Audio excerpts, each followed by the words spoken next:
이 시간 하나님께서 우리에게 주신 말씀 창세기 3장 8절에서 10절 말씀입니다.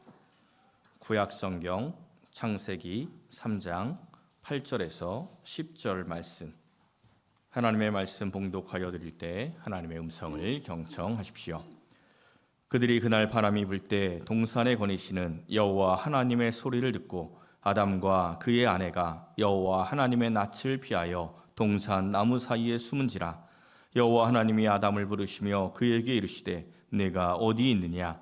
이르되 내가 동산에서 하나님의 소리를 듣고 내가 벗었으므로 두려워하여 숨었나이다. 아멘. 오늘은 제가 그림을 하나 보여드리고 시작을 하겠습니다. 이 그림 좀 어떠십니까? 분위기가 어떤 것 같아요? 분위기 괜찮지요? 그림을 잘 그린 것 같습니까? 값이 좀 꽤 나갈 것 같아 보이지 않습니까? 이 그림이 어떤 그림이냐면 제가 그린 그림인데 우리 성도들이 미랄교회에 와서 예배하러 오기 위한 그 장면을 그린 그림입니다. 너무 놀라고 감동하지 않으셔도 돼요. 왜냐하면 제가 학교 다닐 때 미술 실기 시험을 C 이상 맞아본 적이 없습니다. 근데 어떻게 이렇게 잘 그렸는지 아십니까? 붓으로 그린 게 아니고 구글 인공지능 AI한테 텍스트로 제가 명령을 내려서 그린 그림입니다. 꽤 괜찮지요? 요즘은 말만 잘 써서 명령만 잘 해도 꽤 괜찮은 그림들을 그려낼 수 있는 그러한 시대가 왔습니다. 이 인공지능이 본격적으로 사람들의 관심을 끌기 시작한 게 2016년 3월이죠. 그때 알파고와 이세돌이 바둑 대결을 벌였습니다. 처음 시작할 때만 해도 아직은 바둑은 안 된다, 인간이 이긴다 이렇게 생각을 했는데 이세돌이 졌지요. 겨우 한 번 이겼습니다. 그 격차가 꽤 상당했습니다. 그때 인공지능에 대해서 사람들이 관심을 많이 갖고 꽤 많이 놀랐던 그런 기억이 있습니다.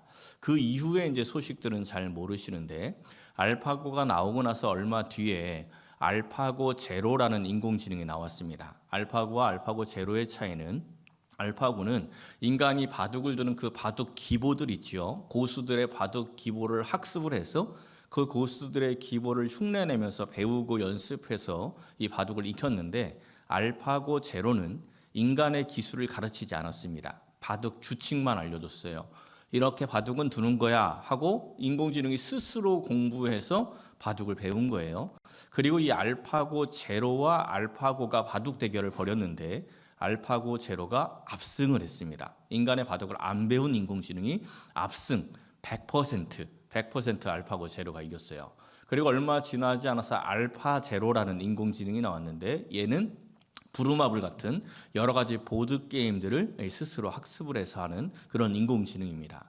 그리고 작년에 나온 인공지능이 뮤제로예요. 이 뮤제로는 컴퓨터 게임들을 스스로 할 수 있는 그런 인공지능입니다. 옛날에 오락실 가면 인공지능 게임 이런 거 써 있었죠. 그 게임을 스스로 한다는 거예요. 별거 아닌 것 같은데 이 뮤제로의 굉장히 중요한 특징이 사람의 가르침이 없다는 겁니다.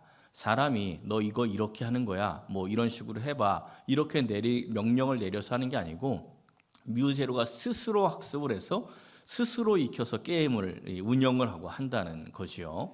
굉장히 놀라운 그런 시대가 되었습니다. 이 뮤제로의 그 학습 방법을 신경망 학습이라고 하는데 그 방법이 이 사람의 뇌가 학습하고 또 이 추론하는 그러한 방식과 아주 비슷한 그러한 방법입니다. 굉장히 시대가 겁나게 변화하고 있는 그러한 시대가 되었습니다.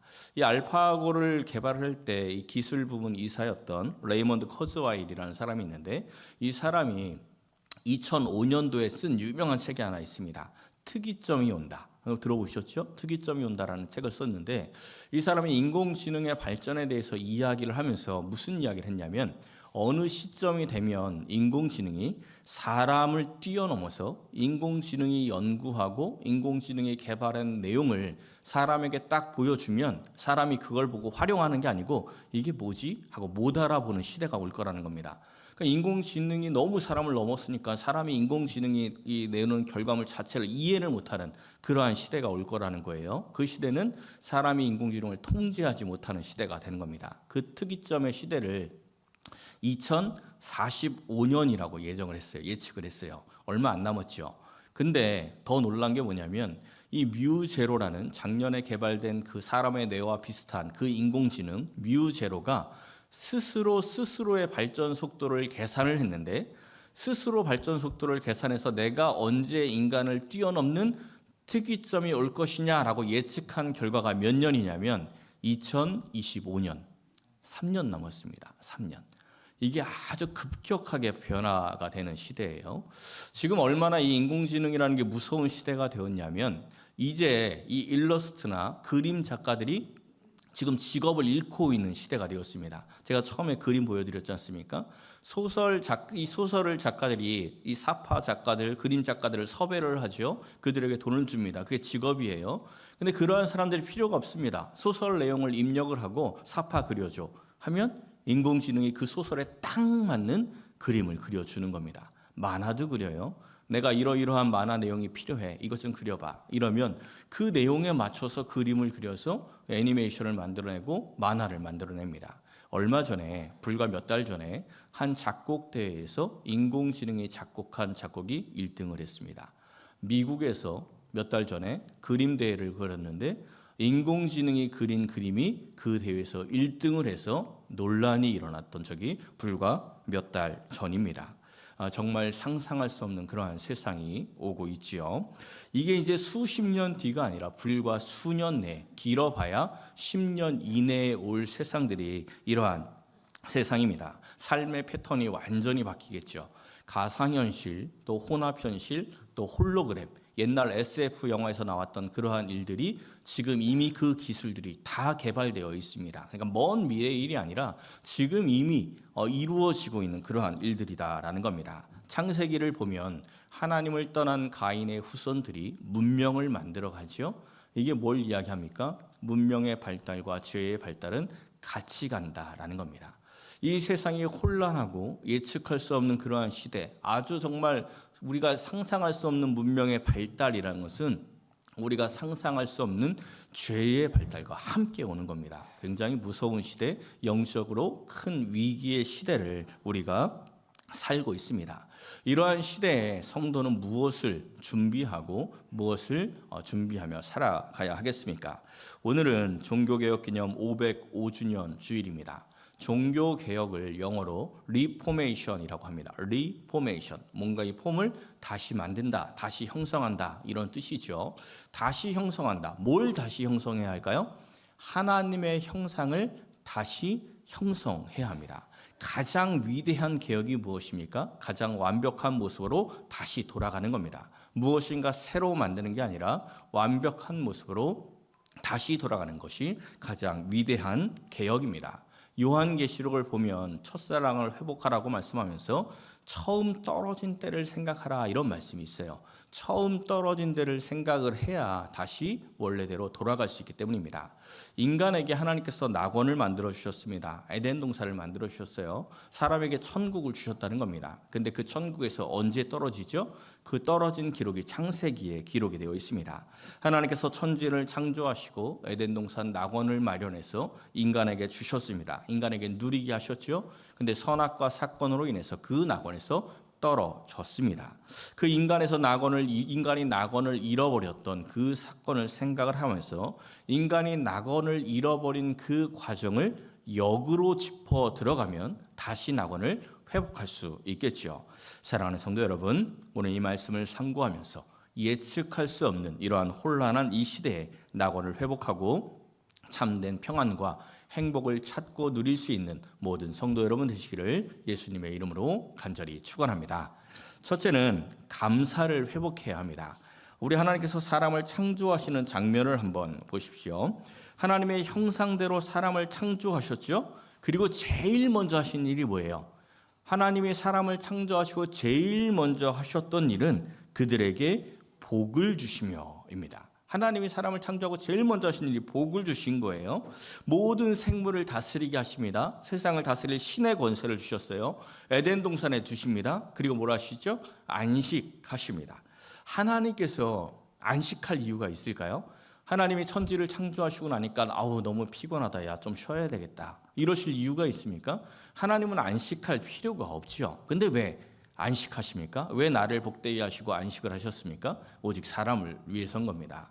제가 부교역자 때 이 부목사로 사역을 하고 있을 때 명절을 앞두고 담임 목사님이 교역자 회의 시간에 이런 이야기를 하는 거예요. 야, 이번 명절에는 다 편안하게 쉬어라. 다 편안하게 쉬어라. 새벽 기도는 내가 혼자 지킬게. 이러시는 겁니다. 우리 부교역자들이 다 편안하게 쉬었을까요? 아니, 담임 목사님이 혼자 새벽 기도 지키면 누가 방송실은 켜고 누가 가서 조명은 껐다 켰다 누가 다 합니까? 결국은 이제 우리가 해야지요. 담임 목사님이 쉬어야 이제 다 쉴 수 있는 겁니다.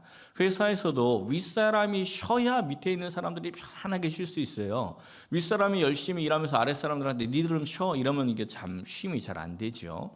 하나님께서 사람을 쉬게 하기 위해서 하나님이 그날을 복되게 하시고 하나님이 그날 안식하셨다라는 겁니다. 사람을 복되게 하고 사람을 안식하게 하고 이러한 이 창세기의 창조 기사가 우리에게는 너무나 익숙한 이야기지만 종교학적으로 보면 굉장히 이상한 이야기입니다. 인류의 문명이 시작이 되었다는 수메르 문명을 보면 수메르 문명에도 창조 기사가 있거든요. 우리 이 성경에 있는 창조 이야기와 굉장히 비슷해요. 근데 큰 차이점이 있습니다.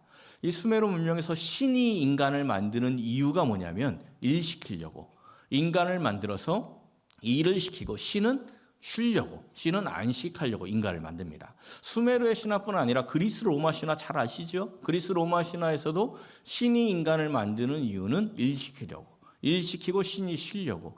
이게 모든 이 세계에 나오는 그런 신화들의 공통점이에요. 그리고 모든 종교에서 나오는 신들의 공통점입니다. 이 고대 근동 지방, 그러니까 성경이 기록되어 있는 고대 근동 지방의 세계관에서는 인간이 신을 위해서 일하는 게 너무나 당연한 그러한 시대예요. 그러한 세계관 속에서 성경이 기록된 겁니다. 그런데 사람들의 그러한 생각과 가치관과는 전혀 다른 이야기가 창세기에 기록되어 있는 겁니다. 하나님이 사람을 창조했는데 일시키려고 창조한 게 아니고 쉬게 하려고 창조를 했어요. 그리고 인간이 신을 위해서 일을 하는 게 아니고 하나님이 사람을 위해서 일을 하는 겁니다. 창세기 2장에 있는 말씀을 보세요. 하나님이 동방의 에덴의 동산을 창설하셨다. 낙원을 창설하셨어요. 원래 이 신화 종교학적으로 보면 인간들이 신이 쉴 수 있는 낙원을 만들어줘야 되거든요. 근데 하나님이 하나님이 신께서 사람이 쉴 수 있는 에덴 동산 낙원을 만들어 주셨다. 그리고 그 지으신 사람을 거기에 두셨어요. 그리고 하나님이 그 땅에 뭘 만들죠? 보기에 아름답고 먹기에 좋은 나무가 나게. 누구 먹으라고? 사람들 먹고 즐기라고. 그러니까 하나님이 사람을 위해서 이렇게 열심히 일을 해주시고 축복을 쏘아 부어 주시는 겁니다. 그리고 나서 딱 한 가지만 못하게 하시죠. 모든 것을 다 누리게 하시고 동산 중앙에 선악을 알게 하는 그 나무는 먹지 마라. 이게 무슨 명령이에요? 하나님이 온 세상을 창조하시고 사람에게 너 온 세상 다스려라. 이렇게 권한을 주셨어요. 온 세상 다스리고 온 세상을 누려 이렇게 권한을 주셨습니다. 축복해 주셨어요. 그런데 동산 중앙에 있는 선악을 분별하는 나무를 먹지 말라라는 것은 온 세상을 다스리되 너를 창조한 나를 잊지 마.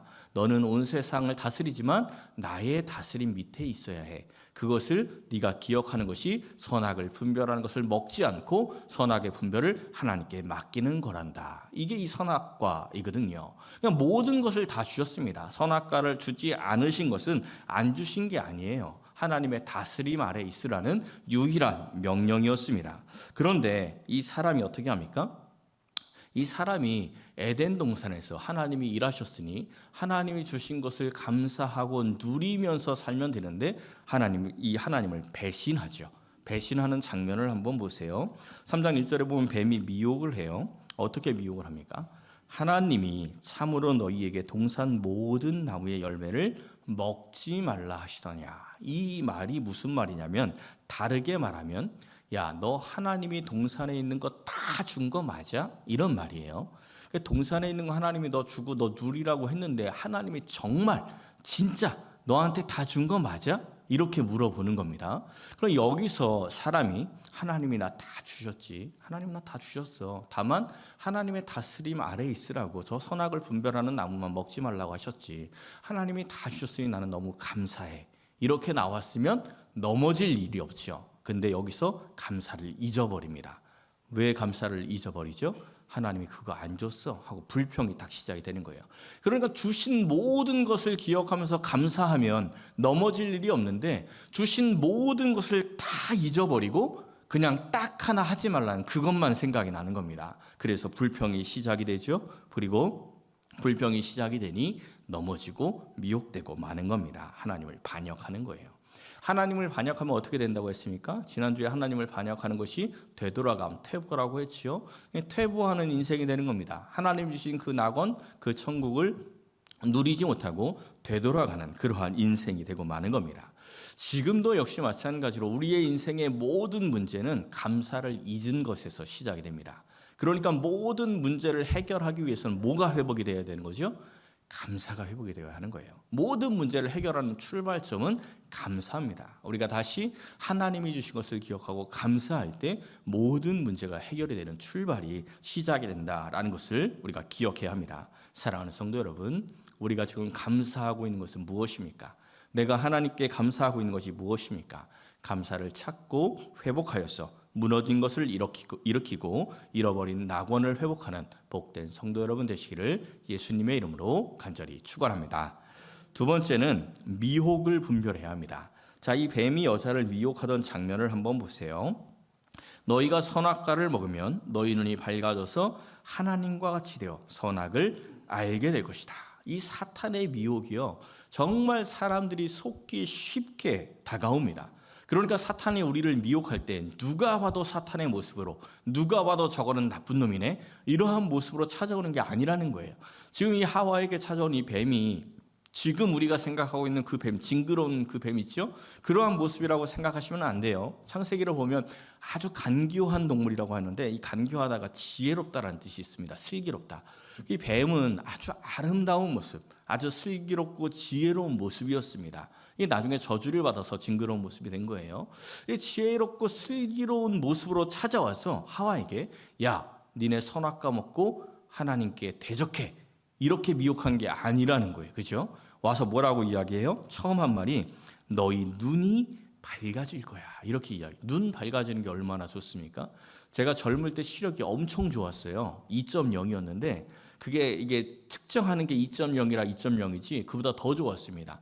교실 맨 뒷자리에 앉아서도 선생님이 칠판에 글씨를 쓰시면 칠판에서 분필가루 떨어지는 게 눈에 보였어요. 그러니까 눈이 얼마나 좋은 거예요. 그 정도로 눈이 좋다가 요새 제가 노안이 와가지고 되게 흐려졌어요. 보통 사람들보다는 눈이 좋은데 워낙 눈이 좋다 보니까 지금 막 너무 답답해. 이게 안 보이는 게 막 너무 답답합니다. 근데 눈이 밝아진다, 얼마나 좋습니까? 이 눈 안 좋은 사람 눈 밝아진다 그러면 얼마나 좋아요? 눈이 밝아질 거야, 좋은 이야기합니다. 두 번째는 하나님과 같이 될 거야. 이 사람이 하나님의 형상으로 창조되었죠. 하나님의 형상 수준을 넘어져서 이제 하나님하고 똑같아질 거야. 얼마나 좋습니까? 세 번째는 선악을 알게 된다. 그러니까 지금 이 뱀이 하는 이야기가, 야, 너 선악과 먹고 하나님과 대적해서 하나님의 자리를 차지해, 이런 말이 아니고 무슨 말이에요? 야, 너 하나님 옆에서 하나님 닮아서 하나님처럼 되어서 하나님처럼 선악을 분별하며 살면 얼마나 좋겠니? 이렇게 싹 미혹하는 겁니다. 뭔가 조금 흔들리시는 분들이 있는 것 같아요.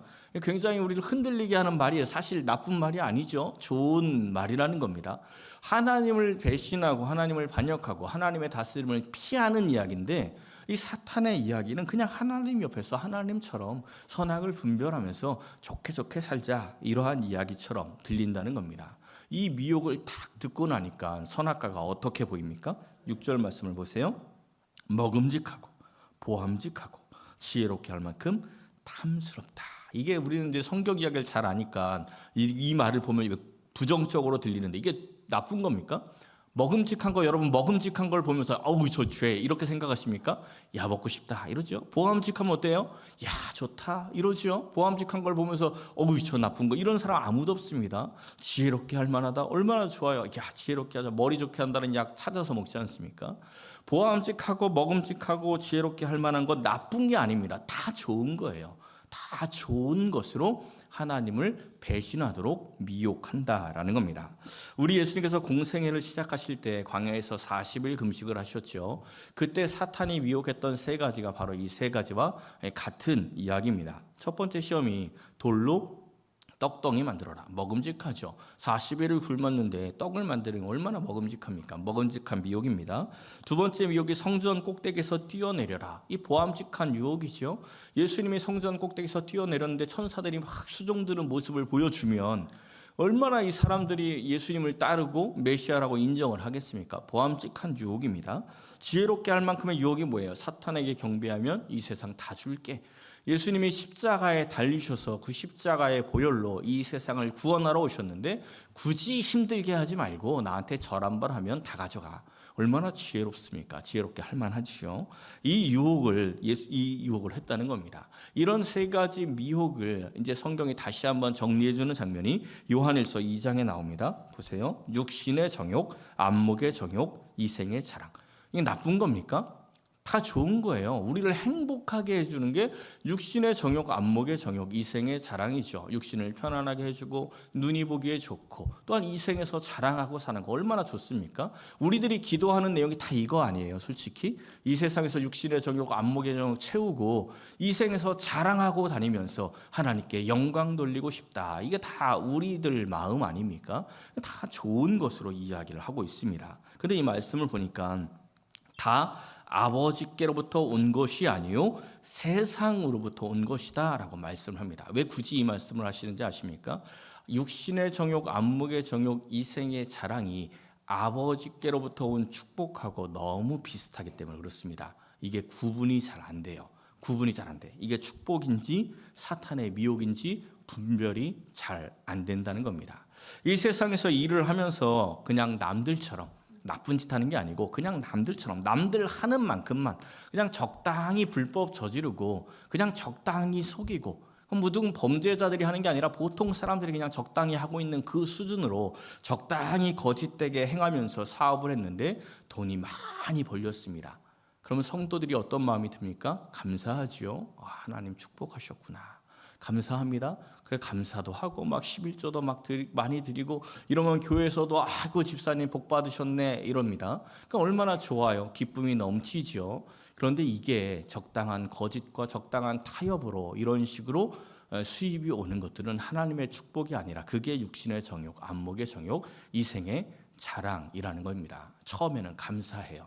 요나가 다시스로 가는 배 탔던 때처럼 처음엔 감사해요. 하나님이 형통케 하시구나 막 감사합니다. 근데 시간이 지날수록 영이 점점 피폐해집니다. 자기가 몰라요. 사탄의 미혹에 지금 흔들리고 있는 것을 전혀 모르고 있다가 영이 피폐해져서 결국은 하나님과 멀어지고 감사도 사라지고 넘어지고 마는 그러한 모습들이 너무나 많이 있습니다. 나는 사탄의 미혹에 넘어지지 않을 거예요. 나는 하나님 떠날 일이 없어. 이렇게 자신하지 마세요. 나는 열심히 교회 다니고 내가 비록 뭐 아주 헌신을 뜨겁게 하지는 않지만 예수님을 부인하고 하나님을 떠날 일은 절대 없다. 이런 생각하시면 안 됩니다. 착각이에요. 믿음의 조상 아브라함을 한번 생각해 보세요. 하나님께서 아브라함을 부르시고 고향과 친척, 아버지의 집, 친척을 다 떠나라. 그리고 내가 지시할 땅으로 가라. 이렇게 명령하셨습니다. 이 명령은 순종하기가 아주 어려운 명령입니다. 그 시대에 거울 떠나면 안전이 다 사라지는 거거든요. 너무나 순종하기 어려운 명령에 아브라함이 순종을 했어요. 순종을 하고 위대한 믿음의 결단을 합니다. 어떻게 결단하냐면 창세기 12장 4절을 보면 여호와의 말씀을 따라갔다. 하나님의 말씀을 따라가니까 위대한 순종을 할 수 있는 거예요. 위대한 믿음의 순종을 했어요. 근데 이 위대한 믿음의 결단을 한 사람이 가나안 땅에 도착을 해서 기근을 만나자마자 어떻게 하죠? 애굽으로 내려갑니다. 세상으로 갔다는 거예요. 가나안 땅에 가서 기근을 만나자마자 하나님께 기도할 생각도 안 하고 하나님의 말씀을 따라갈 생각도 안 하고 고민조차 안 하고 바로 애굽 땅에 내려가서 제일 먼저 뭘 하냐면 자기 아내 사라를 팔아먹습니다. 내 누이예요? 하고 거짓말로 자기 아내 사라를 팔아먹는 일이 일어나요. 그 위대한 믿음의 결단을 한 사람도 순간 넘어지고 세상으로 떠나버리는 겁니다. 우리도 언제든지 넘어질 수 있어요. 그러니까 정신을 바짝 차려야죠. 이 사탄의 미혹을 어떻게 이깁니까? 사탄의 미혹을 이길 수 있는 방법을 우리 예수님께서 보여주셨죠. 이 미혹을 이길 때마다 하셨던 말씀이 있는데 똑같은 말씀이 반복되죠. 어떤 말씀이 반복되고 있습니까? 기록되었으되. 이게 뭐죠? 성경 말씀. 그러니까 사탄의 미혹을 이길 수 있는 유일한 방법은 말씀이에요. 성경 말씀. 우리가 하나님의 말씀을 잘 알아야 하는 겁니다. 하나님의 말씀을 알아야 미혹을 물리칠 수 있는 것이고, 하나님의 말씀을 알아야 맨 처음에 그 아브라함이 여호와의 말씀을 따라서 가나안 땅을 간 것처럼 하나님의 나라로 갈 수가 있다라는 겁니다. 사탄의 미혹은 결코 쉽게 오지 않는다는 것을 꼭 기억하십시오. 이거는 분명히 죄야. 야, 이건 분명히 악이야. 이렇게 다가오는 게 아닙니다. 어떻게 온다고요? 먹음직하고 보암직하고 지혜롭게 할 만큼 탐스럽게, 그렇게 우리를 다가옵니다. 때로는 좋은 친구의 모습으로, 때로는 위로하는 모습으로, 때로는 힘을 주는 모습으로 다가와서 은근히 하나님과 멀어지게 하고 은근히 하나님의 말씀과 떨어지게 해서 점점 하나님과 멀어져서 사탄의 미혹에 넘어지도록 만든다라는 겁니다. 사랑하는 성도 여러분, 하나님의 말씀을 꼭 붙드시고 사탄의 미혹을 잘 분별하여서 하나님의 자녀답게 살아가시기를 예수님의 이름으로 간절히 축원합니다. 마지막 세 번째는 깨어진 관계를 회복해야 합니다. 오늘 본문 8절 말씀을 한번 보세요. 아담과 하와가 이제 미혹을 분별하지 못했지요. 그리고 범죄했어요. 범죄하고 나서 제일 먼저 무슨 일을 하고 있습니까? 하나님의 소리를 듣고 하나님의 낯을 피하여서 동산나무 사이에 숨었습니다. 자, 여기서 이제 중요한 게 있어요. 아담과 하와가 에덴 동산에서 쫓겨났어요. 그렇죠? 낙원을 잃어버렸습니다. 하나님이 쫓아냈어요. 근데 이 말씀을 잘 보시면 하나님께서 쫓아내시기 전에 아담과 하와는 이미 낙원을 잃어버렸어요. 지금 있는 곳은 어디죠? 아담과 하와는 지금 에덴 동산에 있습니다. 에덴 동산은 사람을 위해서 하나님이 모든 것을 다 준비해 주신 낙원이에요. 천국이에요. 몸은 천국에 있는데 마음은 낙원에서 떨어졌어요. 하나님을 보고 하나님의 낯을 피해서 두려워서 숨었나이다, 이렇게 이야기합니다. 하나님이 쫓아내기 전에 자기가 먼저 낙원에서 떨어졌다라는 겁니다. 내가 지금 얼마나 많이 소유하고 있느냐, 내가 얼마나 많이 갖고 있느냐가 전혀 중요하지 않습니다. 에덴 동산에서도 하나님과의 관계가 깨어지면 낙원을 잃어버리는 거예요. 내가 아무리 많은 걸 갖고 있어도 하나님과의 관계가 깨어지면 낙원을 잃어버립니다. 이렇게 첫 번째 하나님과의 관계가 깨어져서 낙원을 잃어버렸어요. 두 번째 깨어진 관계는 사람과 사람 사이의 관계가 깨어집니다. 너 왜 선악과 먹었니? 이렇게 아담에게 질문하니까 아담이 대답을 하죠. 하나님이 주셔서 나와 함께 하신 여자, 그가 그 나무 열매를 내게 주므로 내가 먹었습니다. 하나님과 깨어진 관계도 보여주고 사람과 깨어진 관계도 이 말씀 안에 다 보여줍니다. 책임을 막 전가하고 있어요. 이 아담과 하와, 사람과 사람의 처음 관계가 어떤 관계였어요? 2장 23절에서 24절을 보면 이렇게 이야기하죠. 아담이 하와를 보면서 내 뼈 중에 뼈요 살 중에 살이다. 내 뼈고 내 살이니까 내 몸이에요. 그렇죠? 그래서 둘이 한 몸이다, 이렇게 말씀을 합니다. 처음 사람과 사람의 관계는 한 몸인 관계입니다. 하나인 관계였어요. 하나인 관계였는데 죄가 들어오니까 어떻게 변화가 됩니까? 하나님께서 하와에게 하셨던 말씀을 보세요. 네가 남편을 지배하려고 해도 남편이 너를 다스릴 것이다. 우리가 가진 개정 성경에서는 네가 남편을 원하고라고 번역이 되어 있는데 좀 더 정확한 번역은 이 세 번역입니다. 네가 남편을 지배하려고 한다. 아내가 남편을 지배하려고 해요. 남편은 어떻게 합니까? 남편은 아내를 다스리려고 합니다. 그러니까 서로 하나였던 관계가 서로 싸우는 관계, 서로 주도권을 잡으려는 관계로 변질이 돼버리고 말았습니다. 가끔 이제 이 말씀을 보면서 그런 분들이 있어요.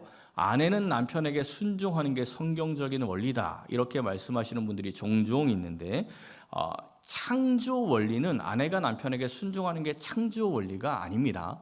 죄가 들어온 이후에 벌어진 일이 이 일이에요. 죄가 들어오고 나서 아내가 남편에게 순종해야 되는 일이 발생했다라는 겁니다. 그 에베소서에 보면 아내는 남편에게 죽게 하듯 순종하고 남편은 아내를 이 예수님의 교회를 사랑하듯 자기 몸처럼 사랑하라라는 말씀은 무슨 말씀이죠? 이게 바로 이 죄로 인해 온 관계를 이제 다시 거꾸로 돌려서 회복하라는 말씀이에요. 죄가 들어오고 나서 아내의 마음이 어떤 마음이 생겼다고요? 남편을 지배하려는 마음이 생겼어요. 죄가 들어오고 나서 아내가 남편을 지배하려는 마음이 생기니까 하나님께서 하시는 말씀은 뭐예요? 죄가 들어오고 나서 생긴 마음을 거꾸로 하라는 이야기입니다. 아내에게 남편을 지배하고자 하는 그런 죄의 본성이 있으니 거꾸로 아내는 남편에게 순종해서 그 관계를 다시 원래대로 회복시켜라, 이런 말씀이에요. 그럼 남편에게 왜 자기 몸처럼 사랑하라는 말씀을 했어요? 남자가 원래 아내를 어떻게 봤어요? 내 뼈 중에 뼈, 내 살 중에 살, 내 몸이야, 이렇게 이야기를 했었는데 죄가 들어오고 난 이후에 하와를 어떻게 불렀죠? 그 여자, 3인칭으로 바뀌었잖아요. 죄가 들어오고 나서 3인칭으로 바뀐 그 관계를 다시 죄가 들어오기 이전 관계로 너의 몸으로 여겨. 이 말씀이 바로 그 말씀입니다. 그러니까 누가 누구를 다스리고 누가 누구를 지배하라는 말씀이 아니고 죄가 들어오기 전에 원래의 모습으로 돌아가라라는 말씀이, 아내는 순종하고 남편은 사랑하라라는 그러한 말씀입니다. 그러니까 사도 바울이 에베소서에서 그 말씀을 했지만 진짜 하고 싶은 말씀이 갈라디아서 3장에 이렇게 나오죠. 남자나 여자나 다 그리스도 예수 안에서 하나다. 남자 여자가 서로 지배하는 관계가 아니고 예수 안에서 하나야. 그 관계로 다시 회복해야 돼. 이렇게 말씀을 하고 있는 겁니다. 사람과 사람 사이, 그러니까 부부관계뿐 아니라 사람과 사람 사이에 깨어진 관계가 있다면 그것은 죄 때문입니다. 다시 하나가 돼야 돼요. 그 죄 때문이에요. 누구 죄 때문일까요? 그놈 죄 때문에? 그놈 죄 때문이 아니고 내 죄 때문에. 내 죄 때문에 관계가 깨어진 거예요. 물론 그놈은 그놈 죄가 따로 있어요. 나는 내 죄를 생각하면 되는 거예요. 내 죄를 회개하고 주님의 십자가의 사랑으로 다시 하나가 되도록 애써야 합니다. 그게 성도가 깨어진 관계를 회복하는 그런 사명이라는 것이죠. 세 번째 깨어진 관계는 자연과의 관계죠. 17절과 18절을 보면 땅이 이 사람으로 말미암아 저주를 받고 땅이 가시덤불과 엉겅퀴를 내는 그러한 말씀이 나옵니다. 성도는 환경을 보호해야 합니다. 이 자연보호 운동하고 이런 게 단순히 사회 운동하는 사람뿐 아니라 이 성도들에게는 이 깨어진 자연과의 관계를 회복할 사명이 있어요. 항상 환경을 보호하고 자연을 생각을 해야 합니다. 하나님께서 이 죄로 인해 깨어진 이 모든 관계를 회복시키기 위하여서 독생자 예수님을 십자가에 달리게 하셨습니다. 예수님 안에서 하나님과의 화평, 깨어진과의 모든 관계가 다 화평으로 회복이 되는 겁니다. 골로새서 1장에 있는 말씀을 보세요. 십자가의 피로 화평을 이루사. 만물도 십자가의 피로 이 화평이 이루어지는 겁니다. 우리가 십자가 안으로 들어갈 때 모든 깨어진 관계가 회복이 되는 겁니다. 예수님의 십자가 아래에서 하나님과의 관계, 사람과 사람 사이의 관계, 자연 만물과의 관계가 회복이 되면 그때 우리가 잃었던 낙원이 우리 마음 안으로 다시 회복이 되기 시작을 합니다. 우리 마음 안에 참된 평안이 찾아와요. 참된 행복이 찾아와요. 육신의 정욕, 안목의 정욕, 이생의 자랑으로 누릴 수 있는 그런 순간의 행복이 아니라 진짜 행복이 우리 마음 안에, 진짜 평안이 우리 마음 안에 찾아옵니다. 그리고 삶 가운데 천국이, 하나님의 나라가 이루어지게 되는 겁니다. 우리 예수님께서 가르쳐 주신 기도를 보세요. 우리 예수님이 기도를 가르쳐 주실 때 10절을 보니까 나라가 임하시오며 하나님의 나라가 이 땅에 임하게 되기를 기도하라고 가르쳐 주셨습니다. 하늘에서 이루어진 것 같이 땅에서도 그 하나님의 뜻이 이루어지기를 기도합니다. 이게 성도들에게 기도하라는 기도 제목이라는 겁니다. 그러니까 우리가 항상 기도해야 할 것은 하나님의 나라 낙원이 우리의 삶 가운데 임하길 기도해야 합니다. 어떻게 임할 수 있어요? 우리가 하늘의 뜻을 이루며 살아갈 때, 예수님의 십자가 아래에서 깨어진 관계를 회복하며 살아갈 때, 감사하며 살아갈 때 하나님의 나라가 우리의 삶 가운데 그대로 이루어지는 겁니다. 낙원이 회복되는 것입니다. 사랑하는 성도 여러분, 하나님께서 우리를 사랑하시어서 십자가의 보혈로 이미 천국을 주셨습니다. 아담과 하와에게 이미 에덴 동산을 주셨던 것처럼 우리에게도 이미 주셨습니다. 주신 은혜에 감사하고 하나님의 말씀을 꼭 붙들고 사탄의 미혹을 잘 분별하시길 바랍니다. 말씀을 통하여 깨어진 모든 관계를 회복하고 다시 낙원을 찾아서 삶 가운데 천국을 누리는 행복한 신앙생활 하시기를 예수님의 이름으로 간절히 축원합니다.